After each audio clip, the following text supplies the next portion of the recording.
여러분 안녕하세요. 오늘 이 시간은 조리교과 교육과정 이론 수업이 되겠습니다. 지난 그 시간에 그 수업에 대한 안내를 해드렸기 때문에 여러분들이 이해를 하고 있을 것으로 생각이 드는데요. 이 교과목 시간에는 여러분들과 함께 책을 만들어 보려고 합니다. 그래서 우리가 그 교과 과정을 할 때 교사가 그 교재를 개발하게 되는데요. 여러분들이 그 교재를 어떻게 개발하면 되는지에 대해서 단계별로 해서요. 우리가 한 학기 마칠 때쯤 되면은 책이 완성되도록 해보도록 하겠습니다. 그래서 우리가 흔히 알고 있는 또 가장 많이 알고 있고 또 전달하기가 쉬울 것으로 생각이 되는 과목이 식품영양학입니다. 그래서 우리가 식품영양학을 여러분들에게 분들과 함께 교재를 만들어 보도록 하겠습니다. 그래서 제가 우리 학과 홈페이지에 그 게시판에 제 방에 자료를 제가 만들었던 영양학 그 교재를 여기다가 넣어놨거든요. 그래서 여러분들이 이제 이런 거를 저와 함께 보면서 어떤 내용을 더 넣어야 되고 빼야 되는지 이런 것들을 첨삭하면서 이제 이 수업을 진행해 보도록 합니다. 사실 지금 이 자료는 11페이지 뿐이 안 되는데요. 우리가 책을 만들려고 할 때는 이제 적어도 100페이지 이상 넘어가죠. 그래서 이런 것들을 그 하나의 교과목으로 만들 때는 일정한 페이지 수도 돼야 되고요. 또 그 기초 이론에서부터 응용되는 그 학문에까지 설명을 해야 됩니다. 그래서 내용 구성을 어떻게 해야 될지에 대한 연구도 해보셔야 됩니다. 그래서 과연 어떤 부분에 어떤 내용을 넣어야 될 것인가, 나는 이 책을 어떻게 학생들이 활용했으면 좋겠는지를 생각을 하고 그 책을 만들어야지만 됩니다. 그러기 위해서는 이제 그 생각을 여러 분야로 해야 되겠죠. 그래서 나는 아주 쉽게 보고 오기 좋은 책을 만들겠다. 이렇게 할 텐데, 그래서 그러기 위해서는 그 영양학 책을 다른 저자들이 쓴 책을 여러 권을 보고 여러분들이 어떤 스타일의 영양학이 책이 있는가를 먼저 분석을 하셔야 됩니다. 그래서 서치를 통해서 내가 봤을 때 그 장점들을 모아서 이렇게 하면 좋겠다라는 것을 여러분들이 계획을 세우시고 그 계획에 의해서 자료를 수집을 하고요. 그 다음에 그 수집한 자료를 가지고 나 나름대로의 그 어떤 순서도 정하고 글쓰기 스타일도 정하고 그 다음에 그림을 그리기도 하고 표를 만들기도 해서 그 교재를 만들어야 되겠죠.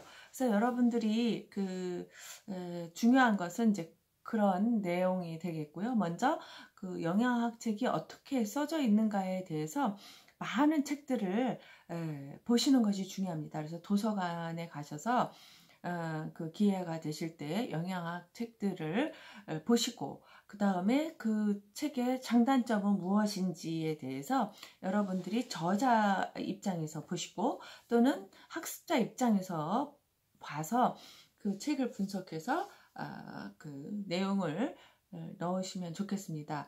그래서 그 내용이라고 하는 것은 어쨌든 학습자가 전달이 돼서 공부를 잘 할 수 있도록 도와주는 거기 때문에 내용의 깊이를 어느 정도로 해야 되는지도 굉장히 중요하죠. 그래서 아주 그 깊이 있는 이해를 할 것인가 아니면은 정말 썸머리 형태로서 외우기 좋도록 해줄 것인가 또는 또 그 학습을 유발할 수 있도록 그 질문을 또 하고 정답을 달아주는 그런 시간을 갖게 할 것인가 아니면은 요약된 내용을 넣을 것인가 이런 내용들을 갖다가 여러분들이 그 순서를 정하셔야지만 되겠습니다. 그래서 여러분들은 어떻게 하는 것이 좋은지 그 나름대로의 생각을 가지고 내가 그 학습자로서 나는 이런 책이 좋다라는 것들을 한번 써보시기 바랍니다. 그렇게 한 다음에 또 다른 분들의 쓴 책을 보게 되면 그 책의 장단점을 여러분들이 알 수 있기 때문에 보다 더 좋은 책을 만들 수가 있습니다. 어차피 그 어떤 한 과목에서 우리 배워야 되는 내용은 거의 비슷한 내용이기 때문에요. 그렇게 내용이 특별하게 바뀌지는 않습니다. 그렇지만 그 기본적인 내용 이해를 통해서 기본적인 내용도 들어가야 되겠고요.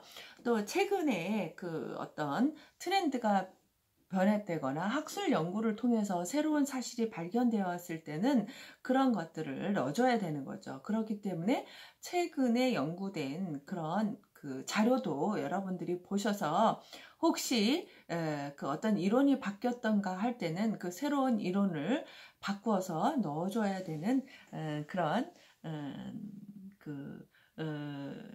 의미도 있죠. 그래야지만 그 뭐랄까요, 그 학문의 그 새로운 그 첨단의 학문을 지도할 수 있게 되는 것이라고 할 수가 있습니다. 그래서 여러분들이 이제 그런 지금은 도서관에 갈 수가 없잖아요. 이제 도서관이 열리고 학교를 오게 되면 영양학 책을 여러분들이 이제 꼭 가서 보시기 바랍니다. 제가 여러분들이 그 영양학 책을 빌려서 분석해서 장단점을 이야기하는 시간을 아마 가질 것입니다. 그래서 제가 이제 이 내용을 보게 되면 영양학에서 들어가야 되는 내용들을 쭉 이렇게 넣은 내용이거든요. 이거는 썸머리 형태로 되어 있기 때문에 여러분들이 이제 그 어떻게 하면 좋을지에 대해서 챕터별로 이렇게 나눠서 하도록 하겠습니다. 그리고 또 하나의 자료를 제가 넣어드렸는데 또 하나의 자료는 뭐냐면 식품영양학 교과목이 조리기능사 시험에 들어가 있습니다. 교과목입니다. 그렇기 때문에 이 책을 통해서 조리기능사 시험에 나오는 내용이 꼭 들어가 줘야지만 그 학습자가 이 공부를 하는데 보다 더 그 흥미를 갖고 할 수 있지 않을까 생각이 듭니다. 그야말로 우리가 필요한 책이 돼야 되는 거죠. 시험에 나오지 않는다고 하는 것은 어떤 이야기일까요? 그만큼 중요하지 않기 때문에 시험에 안 나오는 겁니다. 또 시험에 나온다고 하는 것은 그만큼 중요하다는 얘기죠. 그렇기 때문에 우리가 조리기능사 시험에 나오는 영양학 문제는 어떤 것이 있는가, 이것을 살펴서 그 내용을 설명할 수 있는 이론을 이 책에 넣어야 된다고 생각합니다. 그래서 제가 그동안 2000년대부터 조리기능사 시험에 나왔던 문제를 제가 참고 자료로 올려놓았는데요. 이거를 다운받으셔서 여러분들이 문제를 쭉 읽으시면서 영양학에 관련된 문제들만 썸머리를 한번 해보세요. 문제하고 답을 쫙 모아보는 거예요. 영양학에 대한 문제만. 그래서 그게 어떤 부분에 관한 이야기인지, 영양소에 관한 이야기인지, 아니면은 영양소 중에서도 탄수화물에 대한 이야기인지, 또는 지방에 대한 이야기인지, 또는 비타민에 대한 이야기인지를 여러분들이 분류해 보시고 그 문제의 내용이 그 이론 수업에 들어갈 수 있도록 여러분들이 내용을 구성하면은 더 학습자에게 필요한 책이 될 것 같아서 제가 일단 그 문제를 넣었습니다. 그래서 제가 과제로 냈는데요. 시험 문제 중에서 영양학 문제에 해당되는 것만 썸머리를 따로 해주시기 바랍니다. 썸머리를 모아가지고 일단 그 부분을 모아서 어떠한 부분에 해당되는 건지, 그래서 여러분들이 그 문제를 풀어보시기 바랍니다. 문제를 풀어보시고 풀어보실 때 이 교재에 있는 내용이 그 내용이 있는지를 보시고, 만약에 없다면 그 내용을 추가시켜서 교재를 만들어야 되겠죠. 그래서 여러분들이 일단은 영양학 문제만 썸머리를 일단 해주시고 그 문제를 풀어주시고 우리가 지금 제가 이론 자료 나눠드린 부분에 있어서 그 내용이 들어있는지 안 들어있다면은 그 문제의 내용을 넣어서 설명할 수 있도록 해야 되고요. 만약에 그 문제를 푸는 데 있어서 이 내용이 설명이 제대로 되어 있지 않다면 그 내용을 어떻게 넣어야 되는지를 여러분들이 아마 고민해 주시면 좋겠습니다. 그러면 이 책이 아마 유용한 책을 만드는 데 도움이 되지 않을까라는 생각이 듭니다. 그래서 여러분들이 이제 그 영양이라는 거에 대해서 일단 알아야 되겠고요. 그 다음에 영양소에 대한 얘기도 이제 하게 될 것입니다. 그래서 이런 부분을 여러분들이 이제 책으로 잘 가지고 계시면서 일단 문제를 썸머리하고 문제를 풀어보시고 그 내용이 이 교재에 있는지 없는지 또 부족한 면은 어떤 것이 있는지를 여러분들이 찾아서 그 내용을 아마 넣어주시게 되면은 이 책을 만드는데 굉장히 도움이 될 것으로 생각이 듭니다. 그래서 여러분들이 질문이 있거나 하시면 이메일로 보내주시고요. 또는 카톡으로 메시지를 보내주셔도 좋겠습니다. 그래서 이 수업 자료는 여러분들한테 꼭 필요한 것이니까 일단은 자료를 저장해 주시고 문제도 꼭 저장해서 활용해 주시기 바랍니다.